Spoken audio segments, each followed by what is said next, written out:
வணக்கம் மக்களே.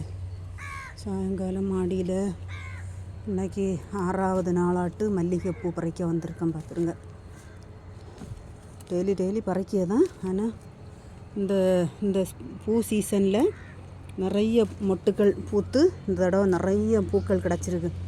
இன்றைக்கி 6வது நாளாட்டு எவ்வளவு மொட்டு கிடச்சிருக்குன்னு பறிச்சிட்டு காட்டேன். 7 நாள் நிறைய பூக்கள் வரணும்னு சொன்னேன் பார்த்தீங்களா, அதுபோல் இது இன்றைக்கி 6வது நாள். நிறைய மொட்டுக்கள் கிடைக்கிது. இன்றைக்கி 6வது நாள். என்ன நிறைய மொட்டுக்கள் நிற்கி பார்த்தீங்களா, நிறைய மொட்டுக்கள் நிற்கி.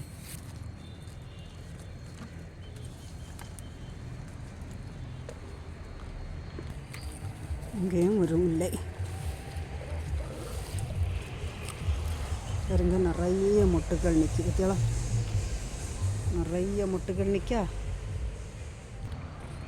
பாருங்க. நித்தம் பூக்கிற நித்திய மல்லியிலையும் மொட்டுகள் பறிக்கும்.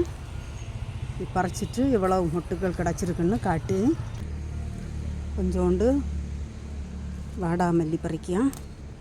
என்ன சாமிக்கு வைக்கலாம் பார்த்தீங்களா, நிறைய பூக்கள் நிற்கிறாங்க இல்லையா, அதனால் கொஞ்சம் பறித்து கொண்டு வைப்போன்னு பறிக்கேன். ரோஜாப்பூ ஞாயிறு சாயங்காலம் பறிச்சிருக்க பூக்கள்: மல்லிகை, வாசமில்லாத முல்லை, நித்திய மல்லி, ஒரு ரோஜாப்பூ, வாடாமல்லி. இவ்வளவு பூக்களும் இன்னும் ஞாயிற்றுக்கிழமை சாயங்காலம் செம்பருத்தி. இன்றைக்கி 7 பூ விரிஞ்சுன்னு சொன்னோம் பார்த்தீங்களா, அந்த 7 பூவும் செம்பருத்தி பூ, ரோஜா, வாடாமல்லி, வாசமில்லாத முல்லை, நித்திய மல்லி, மல்லிகை. இது இவ்வளவும் இன்றைக்கி சாயங்காலம் அறுவடை பண்ணது. இது பிடிச்சிருந்தால் லைக் பண்ணுங்கள், ஷேர் பண்ணுங்கள், சப்ஸ்கிரைப் பண்ணுங்கள். ஞாயிற்றுக்கிழமையாட்டு பண்ணின அறுவடை. வணக்கம். பூக்கள்